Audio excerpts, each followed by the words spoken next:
anda ngani amenti awra woda ko hani humtani ma an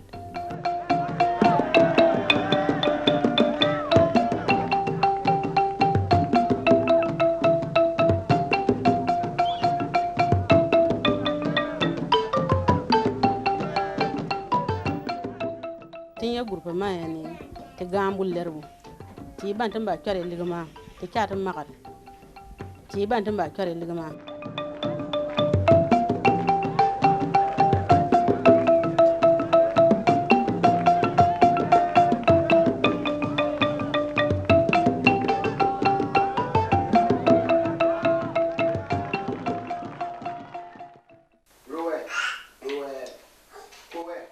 À 55 ans, l'homme ne se sent pas assez vieux pour apprendre à lire et à écrire.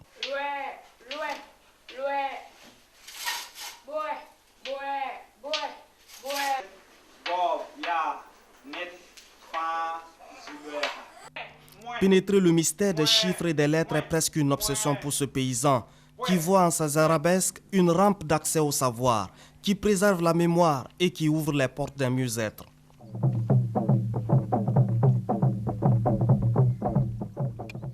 C'est pour comprendre de notre vie. Parce que pour le moment, si tu ne connais pas écrit, tu ne connais pas lire, tu ne peux rien à faire. Tu peux faire dans ton fond quoi, mais ça ne peut pas marcher.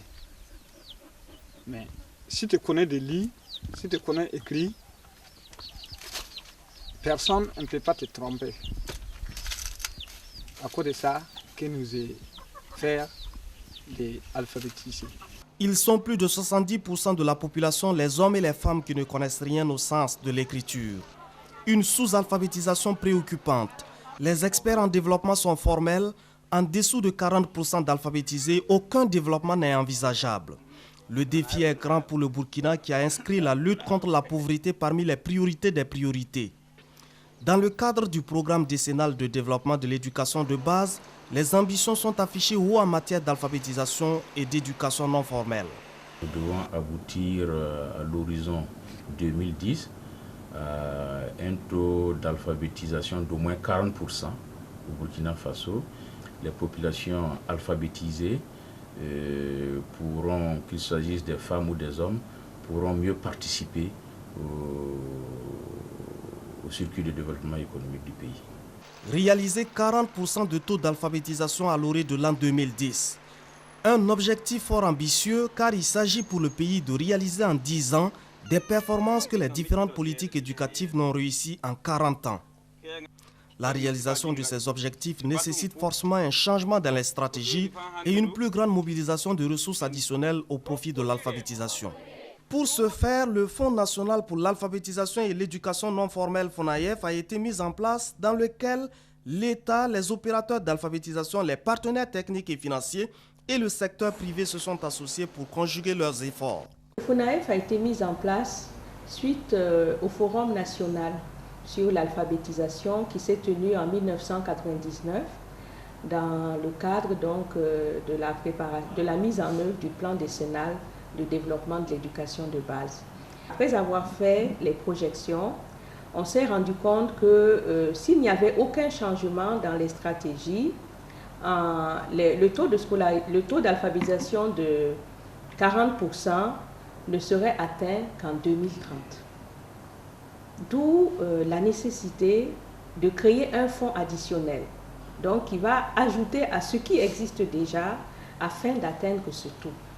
Donc c'est dans ce cadre-là que le FONAEF a été créé. Aussitôt créé, le fonds s'est mis à la tâche. Dès 2003, le FONAEF réalise sa première campagne d'alphabétisation. 600 millions de francs CFA sont mobilisés au profit de 91 opérateurs chargés d'alphabétiser les populations. Dès cette première campagne, le fonds réalise 20% des effectifs d'alphabétisés inscrits au Burkina. La campagne 2003-2004 permet d'ouvrir 1800 centres d'alphabétisation initiale, 1000 centres de formation complémentaire, 92 formations techniques et spécifiques et 45 centres d'apprentissage du français fondamental et fonctionnel, touchant un effectif global de 90 000 personnes. Plus d'1,3 milliard de francs CFA, soit plus du double de la première campagne, sont mobilisés. C'est très difficile pour une agence comme nous sommes d'avoir un soutien à 30-40 ONG. Donc pour nous, c'est très efficace d'avoir un fonds qui gère tous ces projets, souvent assez petits, avec des opérateurs, avec des ONG qui font l'alphabétisation. Donc pour nous, le développement d'un fonds qui pourrait financer toutes ces requêtes des ONG a été toujours une volonté. Et ce qui est intéressant, c'était aussi quelque chose que les ONG et l'État ont voulu. Ce qu'on a vu, c'est une demande de la société civile que ce fonds ne devrait pas être logé par une structure étatique. Donc le choix a été fait après beaucoup de discussions et je pense que le gouvernement a pris le courage politique de dire bon, ce fonds ne sera pas un fonds étatique, ce sera une association indépendante où l'État a un rôle à côté des PTF, à côté des ONG et à côté du secteur privé, ce qui garantit une certaine indépendance, une autonomie, où le fonds seulement répond aux critères objectifs et n'est pas soumis à des pressions politiques qui certainement existent dans tous les pays du monde. C'est un des seuls exemples de réunion entre l'État, le privé, les bailleurs de fonds, avec une gestion commune, un conseil d'administration où sont représentés les privés, l'État, les opérateurs et les bailleurs de fonds. Et c'est un modèle très très intéressant. Et le fait que l'État accepte de contribuer dans ce type de structure qui n'est pas étatique, qui n'est pas non plus complètement privée, est vraiment intéressant. L'État seul ne peut pas mener cette campagne d'alphabétisation. Il faut bien que d'autres structures volent au secours de l'État pour éradiquer l'analphabétisme.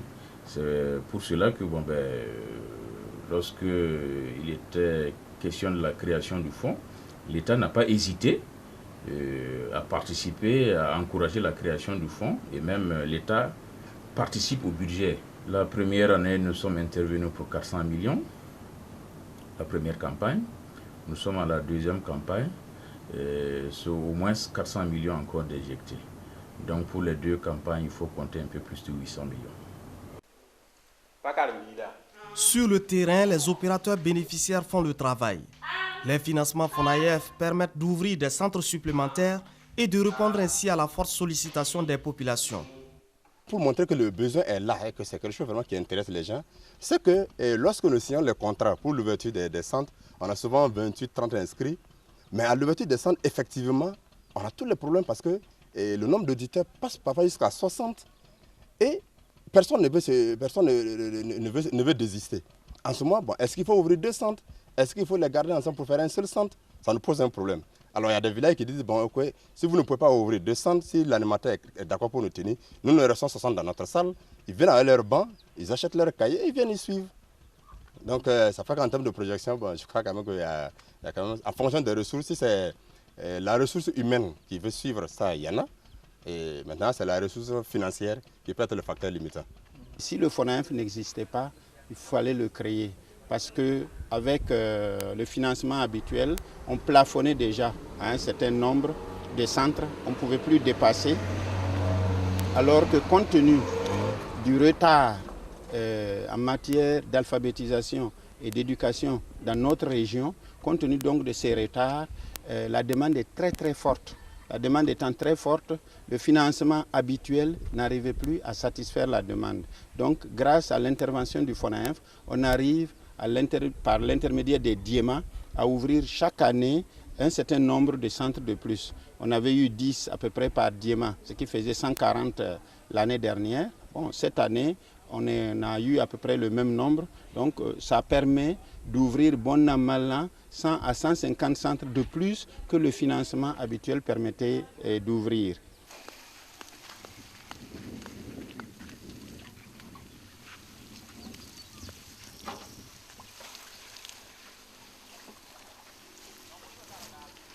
Wayuya, dans le village de Gwenri. Il est midi. C'est l'heure de la classe pour Amata Ouidraoui et ses camarades de groupement. La condition de la femme fait que cette cible reste difficile à atteindre pour les alphabétiseurs.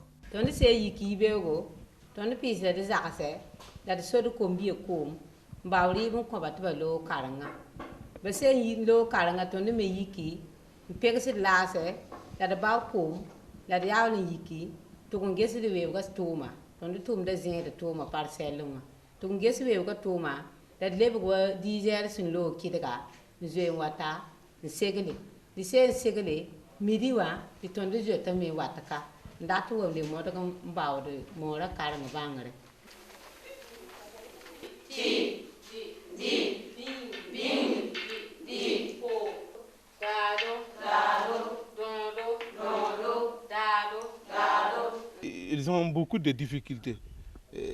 C'est leurs enfants qui les perturbent, ne peuvent pas suivre les cours dans les centres.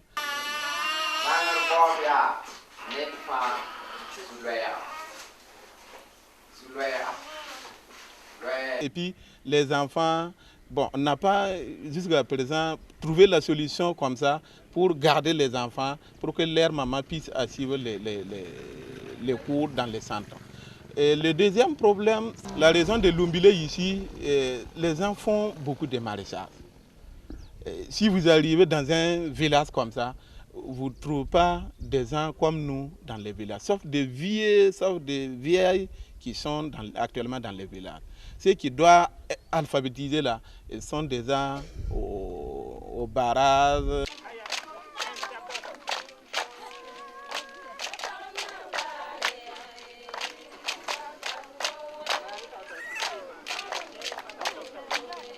Korsimoro, dans la province du San Matenga, l'association Andal Épinal se détermine à approcher l'école du berger à côté des fermes étables où il fait paître les animaux. Dans les milieux d'éleveurs, peu d'enfants vont à l'école parce que dans ces sociétés, envoyer son enfant à l'école, c'est perdre une vendeuse de lait ou un soutien précieux pour la garde des animaux.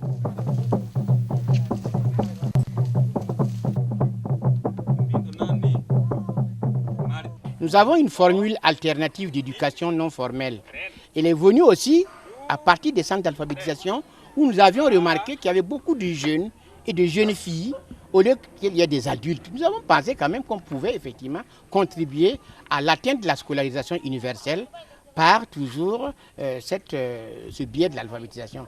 Dans cette mobilisation tous azimuts contre l'ignorance et l'obscurantisme, tous les bastions et refuges de l'analphabétisme sont investis, même dans les coins les plus insoupçonnés.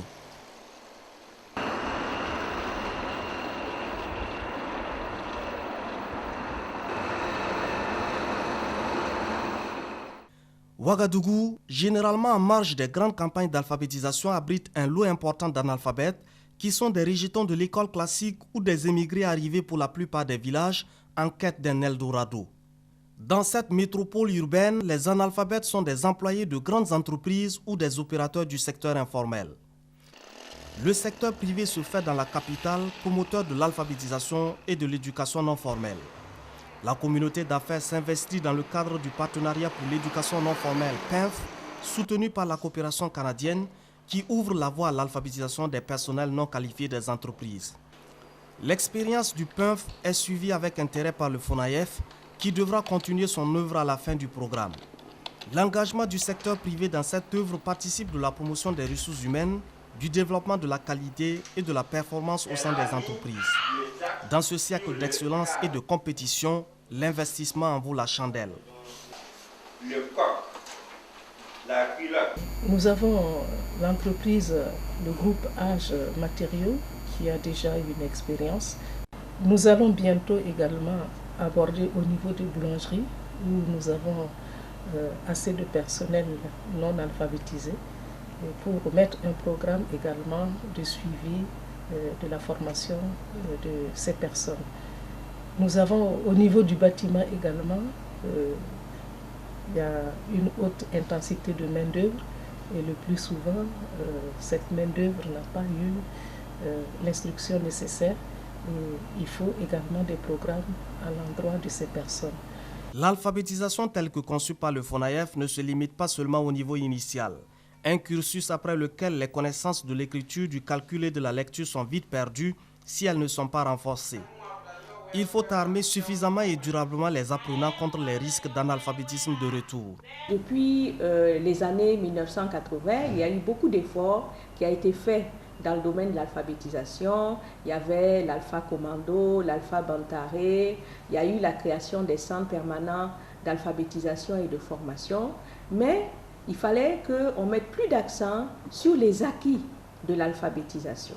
Étant entendu que beaucoup d'opérateurs se contentent de faire ce qu'on appelle l'alphabétisation initiale. Et donc, il fallait relier les actions faites par le FONAEF à l'alphabétisation développement. Dans cette classe de Nom Ghana, les apprenants sont à leur 2e année de formation. Les modules sont axés sur la vie courante, la connaissance de l'hygiène, l'assainissement, la santé, l'agriculture et l'élevage et bien d'autres thèmes ouverts sur le milieu de l'apprenant. L'alphabétisation se fait alors un puissant levier pour le développement. Quand on a affaire à des gens alphabétisés, c'est très facile. Tout est noté, tout est écrit, et puis c'est comme des élèves et ça marche mieux. Donc pour moi, pour faire du développement réel, du développement profond, conçu par les uns et par les autres, animé par nous autres, et il n'y a rien à faire, il faut alphabétiser les gens.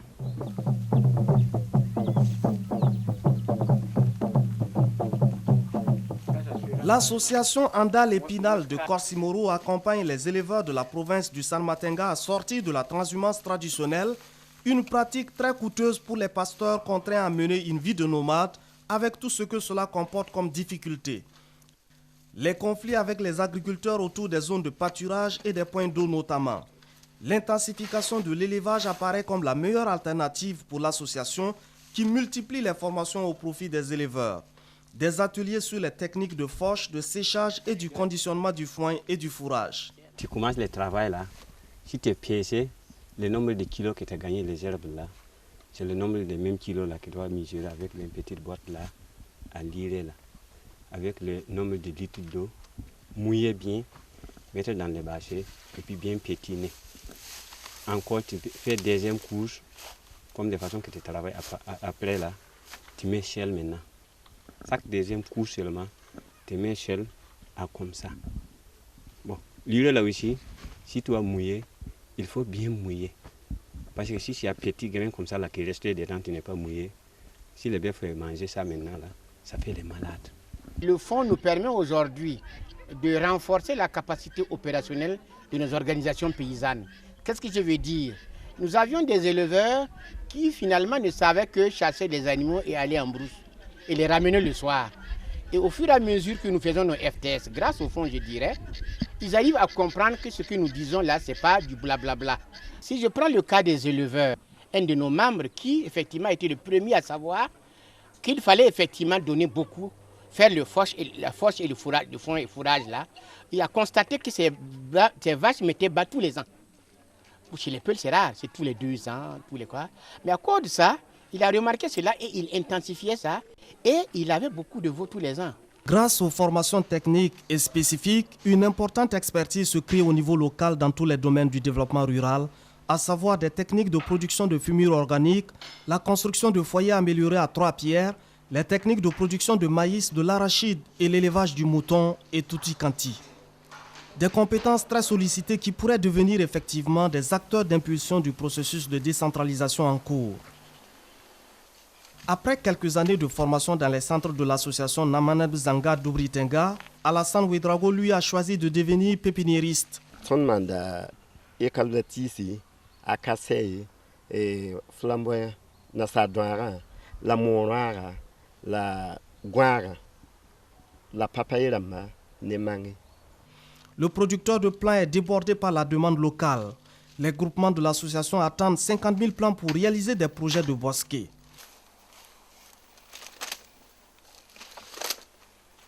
Abhanda tonti forum ne kenga ton yikda kane nti forum ne ba ti sa pimpiniera tumne la bilborda tumne ton centre formatin ton denna ti a ton tum la renna la ton tum na la ne sebre ton ka tum ne zuan viwe Dans la conduite de toutes ces activités, l'écriture est investie comme une pratique quotidienne à travers notamment l'exercice de planification, d'évaluation et de suivi des activités.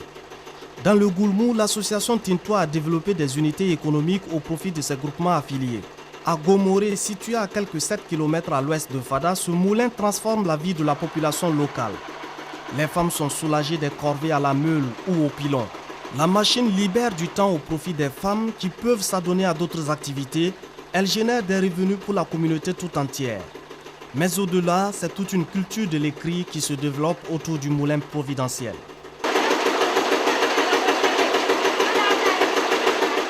Il y a fait faute comme un cinquième nam, comme nani, là on te piatre, trai, te cam, tu as fait faute tu as dit, que y a nyandi, que tiandi, idiani, là on bien na boni, tentana tleni, que tuari, que bandi, à tlen kuri, banani, que le serment, que go dire, tin nani ligimo, que bandi yemo. Vous prenez le cas du petit commerce. Vous savez très bien que la région est en retard dans le domaine. Mais depuis un certain temps, allez dans le village le plus reculé, vous verrez des boutiques, des petits commerçants qui circulent, qui malgré les difficultés actuelles arrivent en tout cas à réaliser des choses intéressantes. Mais quand vous vous approchez de ces petits commerçants, qu'est-ce que vous constatez? Leurs boutiques sont tenues par des alphabétisés. Leur comptabilité est faite. Et il y a des commerçants même qui ont arrêté de vendre certains produits tout simplement parce qu'ils ont calculé que leur marge bénéficiaire était très faible. Les centres d'alphabétisation apparaissent comme des creusets de promotion de leaders et d'émergence d'une masse critique de citoyens. Les capacités des paysans sont accrues en matière de plaidoyer, de négociation et de défense de leurs droits. L'alpha-suivi pourrait être renforcé par une meilleure articulation entre le FONAEF et la Direction générale de l'alphabétisation et de l'éducation non formelle. Cela devra permettre une meilleure implication des directions régionales et provinciales de l'enseignement de base et de l'alphabétisation dans le suivi de l'exécution des mandats FONAEF au niveau de leurs circonscriptions respectives.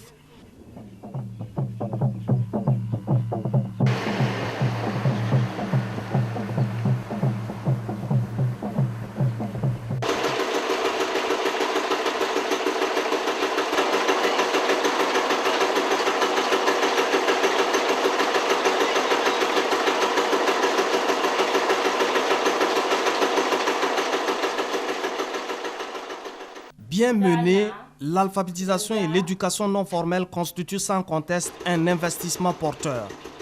On évalue les besoins financiers de la période 2004-2010 à plus de 30 milliards de francs CFA. Le FONAEF s'engage à mobiliser un peu plus de 15 milliards. L'autre moitié devrait être assurée nécessairement par d'autres sources de financement. Il faudra alors lutter contre la tendance qui se dessine au niveau de certains opérateurs et de certains partenaires techniques et financiers de faire du FONAEF un fonds de substitution. Le fonds doit me permettre